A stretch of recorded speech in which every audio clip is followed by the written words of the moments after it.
L'Église catholique fait mémoire de Saint Jean-François Régis. Plus de 300 gens auraient illustré ce nom qui signifie « Le Seigneur fait grâce ». Régis est le nom de famille du Saint Jean-François que nous célébrons en ce jour, c'est devenu un prénom très répandu. Jean-François Régis naquit à Fontcouverte dans l'Aude, en 1597.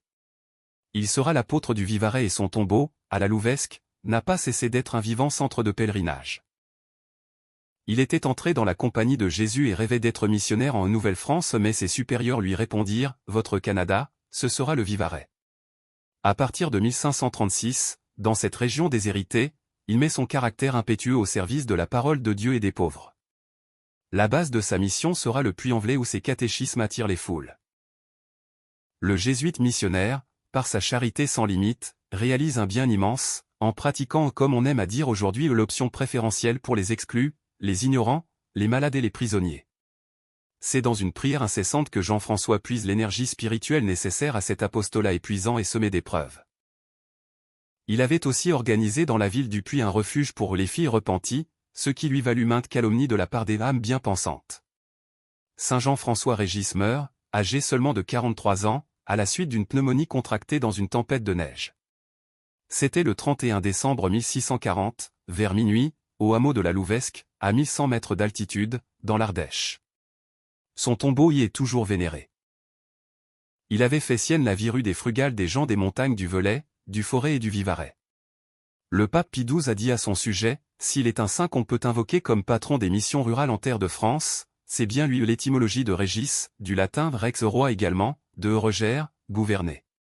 Saint Jean-François Régis, priez pour nous. Évangile. Ton Père qui voit dans le secret te le rendra. Alléluia. Alléluia. Si quelqu'un m'aime, il gardera ma parole, dit le Seigneur. Mon Père l'aimera, et nous viendrons vers lui. Alléluia.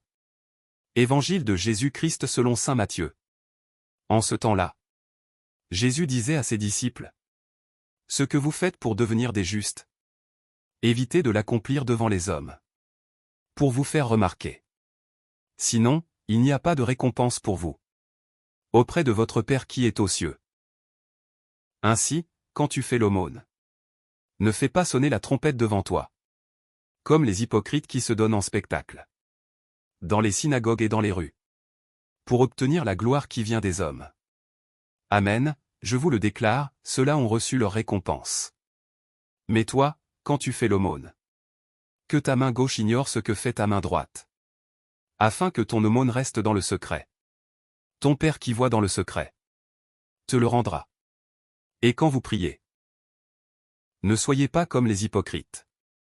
Ils aiment à se tenir debout, dans les synagogues et au carrefour, pour bien se montrer aux hommes quand ils prient. Amen, je vous le déclare, ceux-là ont reçu leur récompense.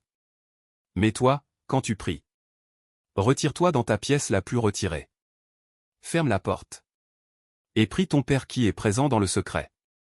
Ton Père qui voit dans le secret te le rendra. Et quand vous jeûnez, ne prenez pas un air abattu, comme les hypocrites. Ils prennent une mine défaite, pour bien montrer aux hommes qu'ils jeûnent. Amen, je vous le déclare, ceux-là ont reçu leur récompense. Mais toi, quand tu jeûnes, parfume-toi la tête et lave-toi le visage.